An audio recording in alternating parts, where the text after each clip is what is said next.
Я стал миллиардером, пройдя долгий путь от нуля до собственной финансовой империи.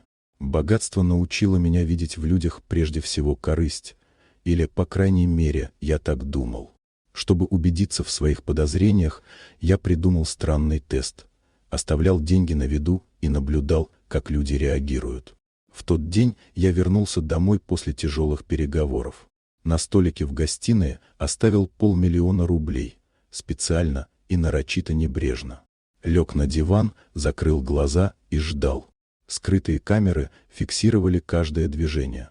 Моя домработница Анна трудилась у меня 3 года. Она была честной, скромной, аккуратной, но я знал, что ее семья переживает тяжелое время. Дочери требовалась дорогостоящая операция. Мне стало интересно, что сделает не она, а ребенок, который еще не знает цинизма взрослой жизни. Через некоторое время я услышал легкие шаги.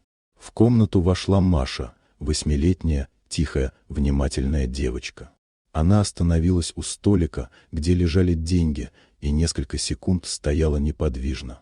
Я почти приоткрыл глаза, ожидая самого очевидного. Но произошло совсем другое. Маша подошла ко мне и осторожно коснулась моей руки, будто проверяя, сплю ли я. Затем она взяла подушку с кресла и аккуратно подложила мне под голову.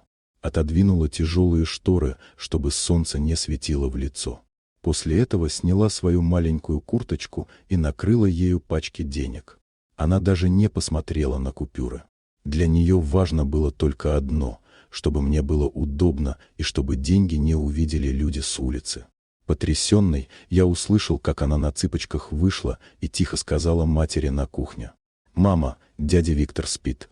Я накрыла деньги, чтобы никто плохой их не увидел.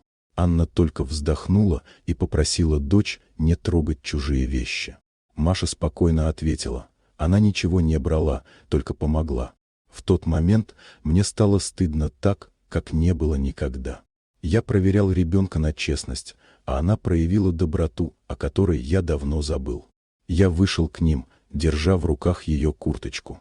Девочка улыбнулась, будто ничего необычного не произошло. Я сказал лишь одно: «Маша, спасибо тебе. Ты сделала то, на что не способен был я сам». А Анне я сказал, что оплачу операцию полностью. Без условий, без просьб. Это было единственное правильное решение после увиденного. Маша поправилась, пошла в хорошую школу, и я помогаю ей дальше не из жалости, из уважения.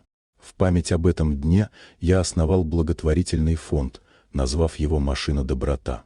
А ее маленькую курточку с заплаткой я повесил в рамке у себя в кабинете. Она напоминает мне, что истинное богатство измеряется не деньгами, а тем, как мы заботимся друг о друге.